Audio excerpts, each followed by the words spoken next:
வணக்கம் ஐயா. என் பேர் சசிகுமார் பிரேமியா. எனக்கு 2 பெண் குழந்தை இருக்குது. இப்போதான் ஒரு ஆண் குழந்தை கிடைச்சிருக்கு. 10 மாதம் ஐயா. எனக்கு இந்த வீடை நீங்கள் கட்டித்தருமாறு உங்களோட தாழ்மையோட கேட்டுக்கொள்கிறேன் ஐயா.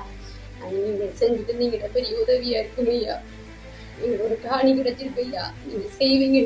ஆண்டவனையும் விசுவாசிக்கிறேன். உங்களுக்கு ஆண்டவன் அருள் கிடைக்கணுமென்று நான் உங்களுக்கு பிரார்த்தனை பண்றேன். எங்களுக்கு போதையா ஒரு கிட்டா கிடைச்சிருக்காரு.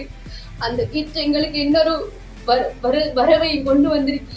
அதுக்காக நான் ஆண்டவருக்கு நன்றி சொல்லுகிறேன்.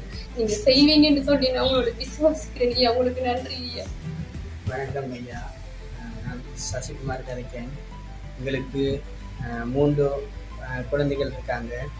எல்லாம் சிறிய சிறிய பிள்ளைகள் தானே இருக்காங்க. நாங்கள் ரொம்ப பொருளாதார கஷ்டப்பட்டு தான் வாழ்ந்து வருகிறோம். ஏன்னா எங்களுக்கு காணி ஒன்று இப்போ தான் கிடைச்சிருக்கு. நாங்கள் இவ்வளோ காலமாக வாடகைக்கு தான் வசித்து வந்தோம். எங்களுக்கு இந்த காணிக்குள்ளே ஒரு சிறிய வீடு உண்டாவது கட்டி தந்தீங்கன்னா உதவியாக இருக்கும் ஐயா. நன்றி ஐயா. உங்கள் இந்த உதவியை நீங்கள்